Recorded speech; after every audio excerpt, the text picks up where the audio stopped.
Criticisms are now trailing the deportation of U.S. asylum seekers to African countries following Uganda's acceptance of same on Thursday. Permanent Secretary for Uganda's Ministry of Foreign Affairs, Vincent Bagiire, confirmed that the new arrangement is part of the U.S. government's efforts to accelerate deportations by relocating certain migrants to third countries.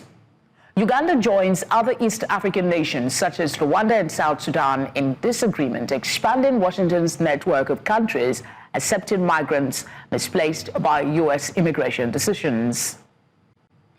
Global Affairs analyst Alexander von Rugen joins me now to look at the trade and humanitarian implication this move is likely to have on African nations. Good to have you again, Alexander. What are the potential human rights implications for African countries receiving deported asylum seekers, considering the varying human rights records of these countries?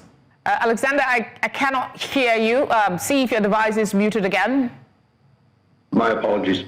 Okay, go ahead. I think the potential of human rights violations is going to vary from country to country. The philosophy of deporting immigrants or asylum seekers or non-Americans to Africa, I think, is not to make Africa a dumping ground for deportees from America, but rather to place them in a continent from which they originate. In the case of the individuals currently being sent to Africa, it's primarily African and Asian origination. It's also important to note that you can't bundle an asylum seeker with a refugee and an illegal alien that is deported or an illegal alien with a criminal record. These are distinct differences, and there are different reasons for their deportations from America, and those have to be handled differently as well. Some require further incarceration. Others will be accepted to invite them into society and get jobs and healthcare and be productive citizens of those countries, such as in Rwanda.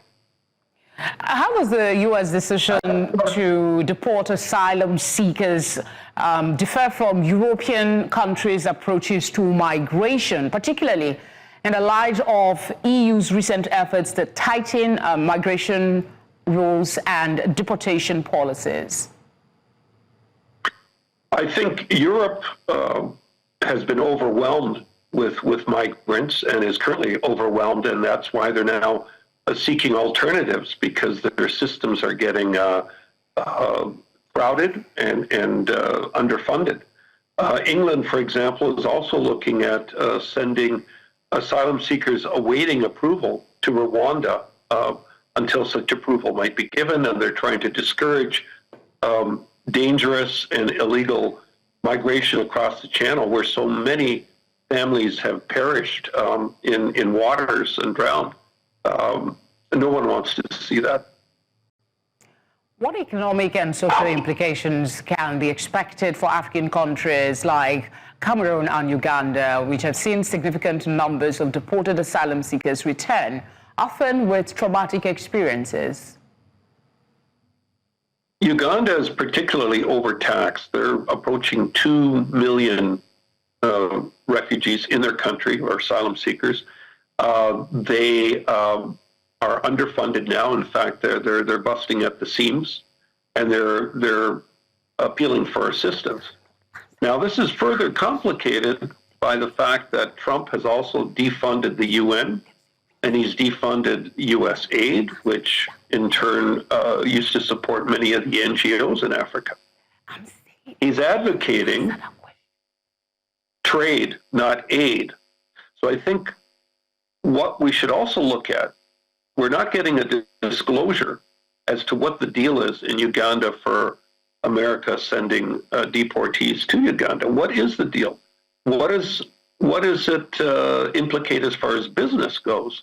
As we know, Trump is a businessman, and he always wants to make a deal. Uganda is also rich in mineral resources, agriculture. I think there may be a trade-off there. Uganda was also has been criticized for its denial of LGBT rights, which also affected their funding from the IMF and the World Bank.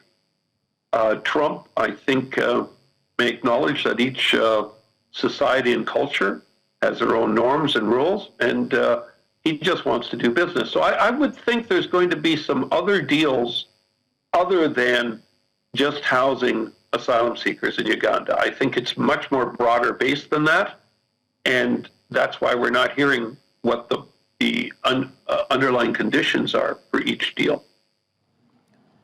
Nigeria has rejected an offer to accept asylum seekers from the United States. What do you suppose the implications of this would be for the West African country in the long or short term?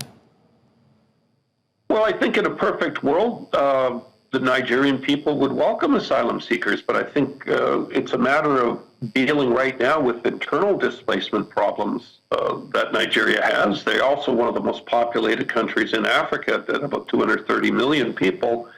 I think they're also currently taxed with resources.